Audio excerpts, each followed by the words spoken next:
Hello, hello, welcome again. This is, well, we'll get into it a little bit. Before I go on too long, a couple things. This is in response to the In Short collection, and response number 4, the discussion board. Now, excuse me, back in the dingy basement again.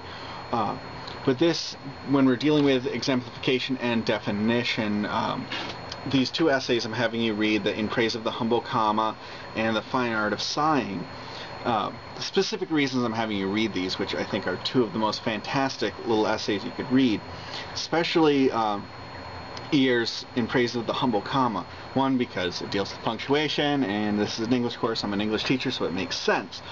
But even more so is that it takes something so small, that comma, that could have that very simple dictionary formal definition, but what we're given here instead is that extended definition.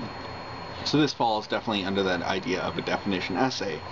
But just listen how this begins, what you might not expect from a formal definition essay. The gods, they say, give breath, and they take it away. But the same could be said, could it not, of the humble comma, added to the present clause, and of a sudden the mind is quite literally given pause to think. Take it out if you wish, or forget it, and the mind is deprived of a resting place. Yet still the comma gets no respect. So there's we're commenting on the purpose for this essay in a way. It seems just a slip of a thing, a pedant's tick, a blip on the edge of our consciousness, a kind of printer's smudge almost. Small, we claim, is beautiful, especially in the age of the microchip, yet what is so often used and so rarely recalled as the comma, unless it be breath itself. And the essay goes through, in a way, comparing that breath, that life, that idea, to punctuation, or in this case the comma, and therefore that's how it's able to define it in relation to something that we're a little more comfortable with, the communication process. And flipping over to Cooper's The Fine Art of Sighing, I'll do this one really quick, is that it touched up, I'll read the beginning here again.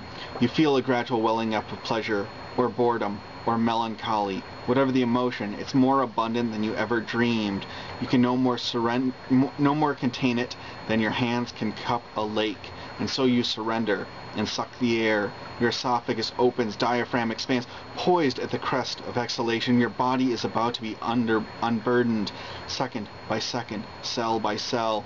A kettle hisses, a balloon deflates, your shoulders fall like two right pairs, muscles slack at last.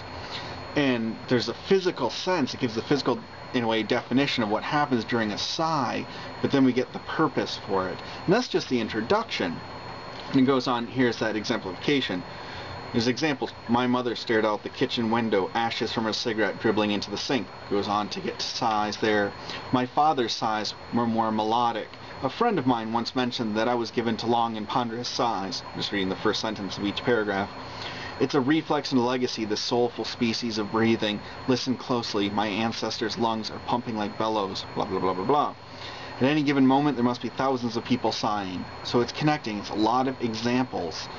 And then we get to the very end. Before I learned that Venetian prisoners were led across it to their execution, I imagined that the Bridge of Sighs was a feat of invisible engineering, a structure vaulting above the earth, the girders and trusses, the stay ropes and cables, the counterweights and safety rails connecting one human breath to the next. So in a way it is defining, it is giving a definition of what this is to sigh, but through examples, and that's why these two really come in close together.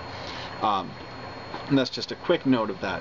When you're thinking about your response, read the questions. Talk to you later.